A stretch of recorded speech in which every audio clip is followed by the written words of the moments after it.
moi si naye na bana naye l'autre nda lobité na meka kobiki sa ba gendre ba bokilo na ngai ba fiancé ya bana na ngai mais atei batunyo surtout vous comprendre.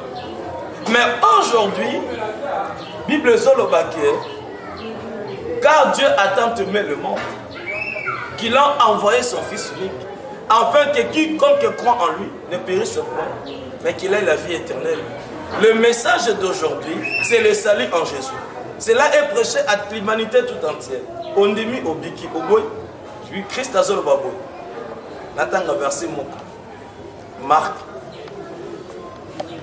Bandeko na sepela soki bazo tuna nga metuna. Ndeko moka tuna nga ike, osalaka nini koyeba Bible. Na ebite na salaka nini. Yoka. Marc chapitre 16. Nazotanga verset 15 à 16. Puis il leur dit, allez par tout le monde et prêchez la bonne nouvelle à toute la création. Celui qui croira et qui sera baptisé sera sauvé. Mais celui qui ne croira pas sera condamné. Donc le salut aujourd'hui, c'est accepter l'évangile qui vous est annoncé. Si vous croyez, vous êtes baptisé, vous avez la vie. Ceux qui ont boy, vous a condamné. Ceux qui jugement, si tu veux la vie éternelle, accepte Jésus-Christ comme Seigneur et Sauveur. Si tu refuses, tu es condamné. C'est ça déjà le jugement. Solution, monsieur César. En tout cas, on a les gens satisfaits la réponse. Ok. Bandego Bazolanda, toujours pour Bamkimki, n'a passé Claude. Passé Claude, il y a vraiment un autour d'un message. Il faut le manger. Dans son entier. Bon. La bien, c'est comme si on a Congo Lelo, parce que nous sommes des Congolais. On se dit toujours sur la politique, toujours la dans le contexte traditionnel. C'est comme si on est en Mobimati. Est-ce que, et ça parce que, on a pour ça, il y a aux amis solo. Donc, ils ont un déficit normal parce que la Bible même est sur le matin de la fin. Ils ont le bandit de vous. Alors, comment vous pouvez maintenant situer ça? Parce que dans le message, ça prouve à suffisance que vous remarquez que les autres liés à madame. Alors, quand il y a madame, voilà, c'est la volonté des gens par rapport à quoi? Est-ce qu'ils allaient carrément accomplissement professionnel? Problème tous en ango, tous en attente de la fin. C'est que l'apostasie, là nous savons. Mais dans le cas où on a volé, tu belé les lots esclaves, il y a une communauté là-bas. À Bongo Limoté, dans une communauté, baptisaka au nom du Père, du Fils et du Saint-Esprit. Il y a peut-être un côté à Batou, azoté appelle le baptême au nom du Père, du Fils et du Saint-Esprit. Il y a un problème dans la communauté dans le cas non, sans la liberté et l'évangile. Moi j'ai la liberté de l'évangile. Chez vous on parle de la délivrance. Mais dans le monde aussi, aussi. Non, chez nous on ne parle pas de la délivrance. On prêche Christ. Batikala jamais que le banabiso qui est la délivrance. Non. Chaque ministre de Dieu, il a la liberté de prêcher tout ce qu'il veut. Bisotote quand la bengango une délivrance doctrinale. Yakate yaka obala yaka obota non. Bisotote ba bisa rabatuke. La Bible tout entière c'est une délivrance. Même l'enlèvement c'est une délivrance. Amen. Quitter le monde c'est une délivrance. Recevoir Jésus-Christ comme Seigneur Sauveur c'est une délivrance. Et la délivrance appartient au Fils et aux filles d'Abraham. Donc j'ai la liberté de l'évangile. Si ma communauté me dit ça le loco. Ce qu'aucun Bible parce que l'évangile me donne la liberté de l'esprit. Ndé na lobi ke batubele baza ba esclave la communauté na bango, bazo sala oyo bakuti na kati ya ba communauté. Ba misusu siko ezani. Bango moko bazo sélectionner un type de message pour se faire un nom. Le chasseur de démons. Il est donc le chasseur de démons. Il veut se faire un nom à sélectionner message. Mais c'est quoi les années? Azande na connaissance limitée. Au moins erreur macasse il y a l'église de réveil.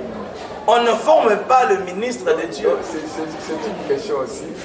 Comment quelqu'un peut devenir berger, mais il n'a pas une connaissance pour la répéter du papier? Mais à comment qui pasteur dengenini? Azana mabela gomelisate. Ce qui moi si aboti mabela ezate. Et kosuka wat. Moi na wana kokufa. Baka no lukele mama mususu amelisa.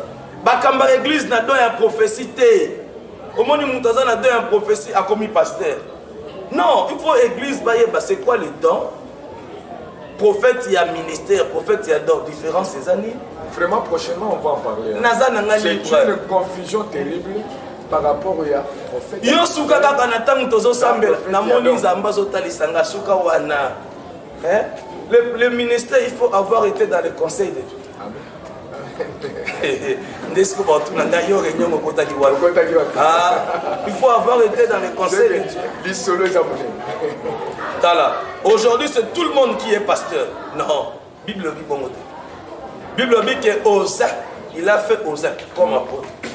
Aux autres, comme évangéliste, prophète, pasteur, docteur. Les Camerounais ne peuvent pas salir moko na moko atelema na ministère na ye. Avant babenga mutu na kombo tel, il faut balandela ye, ba discerner ye. C'est ce que la Bible dit. Ba yeba azanan. Donc nous sous connaissance n'est pas limitée, n'est azoté na ba erreur par rapport à niveau de connaissance na. N'est sengel tout ça la conférence. Tout ça la convention. Tout ça la code du ministère. Erreur menée l'église de réveil, on ne forme pas les ministres. Tout le monde fait comme il veut. Donc, ce qui est là à nous à ma moitié, il y a plusieurs causes, mais qui produisent les mêmes effets. Et ce qui est discerné par cause, on va chercher à donner le remède, chacun selon la cause. En tout cas, merci beaucoup, Pasteur Claude. Je crois que nous sommes avancés vers la fin pour aujourd'hui. Mais vous allez suivre chaque fois Pasteur Claude sur cette télévision, YouTube, Agneau TV.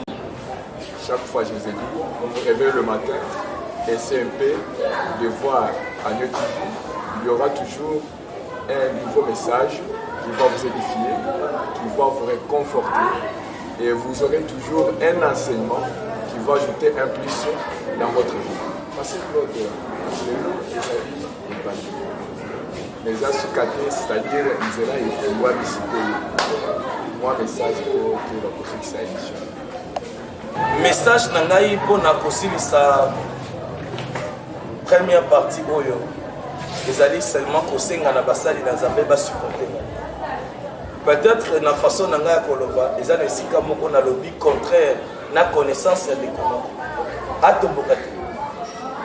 Azape na humilité, ya comprendre tant haut tous alliés.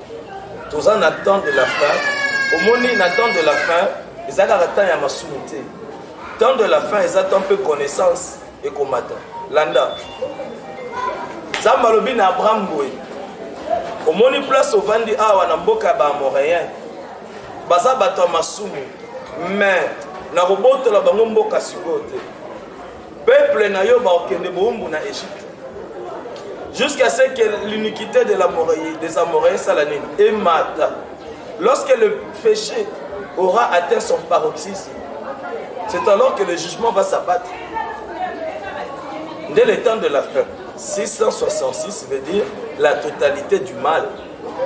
Maintenant aussi, c'est eux qui sont pour 666.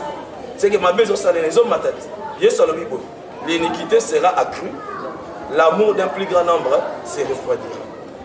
Maintenant de la fin, ma béka que vous m'attendez, non. N'attend de la fin, connaissance fait au matin. De temps où ma belle au matin, bon sang tout pèse au matin. Ils ont ça au même moment. Donc, ils attendent ce koyo, Zamba bandi ko sopa mon pépé à connaissance. N'attend homosexualité, ils ont ya makas. Connaissance peut m'agabler Zamba, ils ont matin. Ils vont na blé, ils ont ça l'année. Ils ont collé au même moment. Ah, n'a pas payé dans l'écriture. Ivre n'a blé fait coller au même moment. Ivre zate que colle la blé qui t'a non. Ceux qui bango ba bimisi magorodo na manger na bango. Biso to benga milu mabe au nom de Jésus mutabiki. Amen. Donc ivre n'a blé au colle. Si vous êtes élu, parce que les brebis entendent la voix du berger. Alors, le colésat a l'âge d'or, l'âge de la connaissance. Dès je parle dans la connaissance, je parle dans la révélation. Donc, supportez-moi les hommes de Dieu. Prenons seulement rendez-vous pour l'émission prochaine. En tout cas, merci beaucoup partout là vous nous avez suivis. Nous sommes très contents. Merci, Pasteur Claude. Merci à tous les serviteurs de Dieu. Ma maman a Asila Tomasé, Bandeko Bassi, Nzamba Pambolabino. Pourquoi permettre, s'il vous plaît, un numéro de téléphone. Ok. Oui. 081 30 55 449 081 30 55 449 pour l'instant on appelle ce numéro beaucoup vous avez sur Facebook Pasteur Claude Bongombola au Zungai au temps l'église ACK le sens dans pasteur il y a une grande communauté ACK donc je suis dans l'ACK. Amen. Merci beaucoup. Le numéro de pasteur sera aussi affiché sur l'écran. Et vous allez afficher voilà. Parce que TV et Zali, TV Naïmo, c'est que le numéro que vous allez afficher. Quand je parle de TV Naïmo, cela ne veut pas dire que nous allons interdire, nous appelons pour intervenir au YAT. Tout est aussi fini par rapport à ce sujet. Je dis où je passe, c'est la télévision. Alors, je vous remercie. Moi, c'est Papa Fort, Master Fortune. Bao Baye Binga Baye Bingo Balandakaye. Toko Tana Mikolokoya, tout ça Kakanabino. Sur Agno TV. Nicolonio Sokota, Tala, Olamuki Natongo, Ozana iPad Nayo, Ozana téléphone intelligent, Kota vérifié. Kata Agno, Entier TV. Okomona Balamoko, Elongia Pasteur Claude Bini. Maté à Ebimi, prédication Ebimi, les émissions Ebimi, vous verrez qu'il y aura beaucoup d'émissions qui seront organisées, surtout dans le cadre de la codifiée. Vraiment, merci beaucoup. On se voit prochainement.